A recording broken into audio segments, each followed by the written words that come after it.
एक तरह से आप इसे कह सकते हैं कि जो मोदी है ना वो पूरे एशिया का एक नंबरदार शेयरमैन कह लें या थानेदार कह लें। मोदी को एशिया का एक थानेदार डिप्लॉय कर दिया गया। Israel in the middle east, India in south Asia, और दोनों जो है इजराइल इंडिया के इसका रूलिंग रिजीम्स जो है मोदी और नेतन्याहू, वो आइडियोलॉजिकल फर्स्ट कजिन्स हैं। हेलो नमस्ते, वेलकम टू माय चैनल दोस्तों, welcome to Hindustan reaction channel. तो दोस्तों आप सब कैसे, उम्मीद है आप खुश है, बढ़िया है। तो आज हम देखने वाले हैं जो मोदी जी पूरे वर्ल्ड पे छाए हैं, यूएसए पे जो मीटिंग करने गए थे उसी पे पाकिस्तानी पब्लिक का रिएक्शन क्या है, आइए देखते हैं।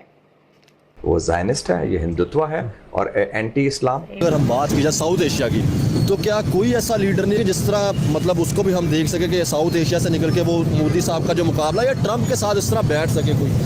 पूरे एशिया में नॉट ओनली साउथ एशिया, पूरे एशिया में आई थिंक मोदी की जितना जो पॉपुलर और एक सेल्फ रिस्पेक्ट रखने वाला लीडर कोई नहीं है। नरेंद्र मोदी क्यों चाहेगा कि कश्मीर का मसला हल हो? इस टाइम तो वो उनके कब्जे में है। सही है। मसला तो हमारे पास भी तो है ना कश्मीर। कश्मीर। देखिए हमारे पास कितने परसेंट है, 20% भी नहीं होगा टोटल कश्मीर के, ठीक है। 80% वो संभाल के बैठे हुए हैं। उनको क्या जरूरत है कि आगे वो कश्मीर का मसला हल करवा के 50-50 भी हो? तकलीफ किसे है? तकलीफ है पाकिस्तान को सिर्फ। और पाकिस्तान चूंकि डिफेंसिव साइड पे, ये देखें, उन पे अटैक नहीं कर सकते, छोटा मुल्क है, ये सिर्फ डिफेंस कर सकते हैं। अच्छा, वो इस पोजीशन में है कि वो बार्गेन भी कर सकते हैं, निगोशिएट भी कर सकते हैं। पाकिस्तान कुछ नहीं कर सकता। पाकिस्तान सिर्फ कमजोर मुल्क है, तो सिर्फ उसको जो है बांग्लादेश को कैसे देखते हैं? ठीक है, तो उन्होंने कहा कि इसको Indian prime minister Narendra Modi देख रहे हैं, तो इसका आप क्या समझते हैं? इसका उनको क्या मतलब था इस हवाले से? उसने इसको स्टेट फॉरवर्ड करा है, कहा है ही लीव्स द टॉपिक जो है इसका बांग्लादेश का ना, उसने टोटली मोदी पे छोड़ दिया है कि इसको वही देख रहे। एक तरह से आप इसे कह सकते हैं कि जो मोदी है ना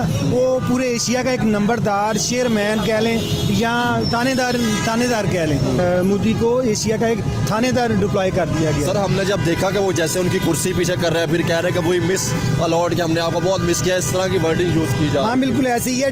ट्रंप ने उसको जो एक आपने सुना होगा, ट्रंप ने उसको कॉल किया है कि ब्रो मैन, मोदी को ब्रो मैन कह रहे हैं, यानी कि एक बहुत क्लोज अपना ब्रो मैन कहा है, उसको कहा है कि ही इज़ माई फ्रेंड, ठीक है। और बड़ी पॉपुलरिटी के साथ, बड़े ज़ोर शोर के साथ, पूरी आवाम के साथ दोनों लीडर जो है सामने आए हुए हैं। सर, क्या समझता हूँ बशर भाई, अगर हम बात की जाए साउथ एशिया की, तो क्या कोई ऐसा लीडर नहीं है जिस तरह मतलब उसको भी हम देख सके कि साउथ एशिया से निकल के वो मोदी साहब का जो मुकाबला या ट्रंप के साथ इस तरह बैठ सके कोई?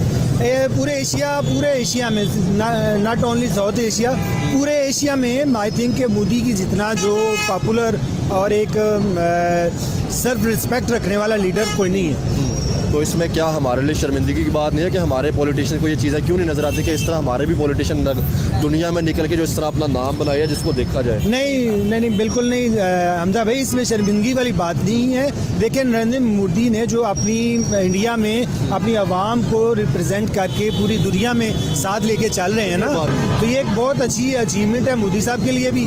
और डेफिनेटली मोदी जी जैसा लीडर आई थिंक सो कि एशिया में नहीं है। सर, कश्मीर को आप किस तरह देख रहे हैं? जैसे तैयब उर्दगान की स्टेटमेंट आ रही है, तो आप ऐसा क्या देख रहे हैं? हम कहा जा रहा था कि पाकिस्तान जो है वो कश्मीर की तरफ कुछ ग्रुप्स ऐसे हैं जो बड़ा प्लान कर रहे हैं। हमने एक न्यूज़ सुनी, एक इंडिया की कुछ न्यूज़ सुनी कि बड़ा प्लान कर रहे हैं, तो आपको क्या लगता है ऐसा पाकिस्तानी ऐसा कुछ है? या मेरा ख्याल है जो हमारे पास आज़ाद कश्मीर है ना, हम उसी को मैनेज नहीं कर पा रहे हैं, तो हमें आज़ाद कश्मीर को क्या लेना है? ये एक लॉलीपॉप था तैयब उर्दगान की तरफ से जो हमारे पाकिस्तानियों के लिए दे दिया गया हमारे साथ डालो। और स्पेशली ये जो मदरसा सिंड्रोम है उनको एक स्पेशली जो ना मॉडर्न किस्म का लॉलीपॉप दे दिया गया है कि उर्दगान जो है हमारे साथ है। कश्मीर का इशू दोबारा उठ रहा है, अब मदरसा सिंड्रोम जो है ये दोबारा से एक स्टैंड लेंगे। Israel in the middle east, India in south Asia, और दोनों जो है इजराइल इंडिया के इसका रूलिंग रिजीम्स जो है मोदी और नेतन्याहू, वो आइडियोलॉजिकल फर्स्ट कजिन्स हैं। वो ज़ायनिस्ट है, ये हिंदुत्व है और एंटी इस्लाम और एक्सट्रीमिस्ट्स हैं। और जो पॉलिसी वो नेतन्याहू ला रहा है फ़लस्तीनियों के ख़िलाफ़, वही पॉलिसी मोदी लगा रहा है कश्मीरी हुर्रियत पसंदों के ख़िलाफ़। तो उनकी काफ़ी कॉमन है।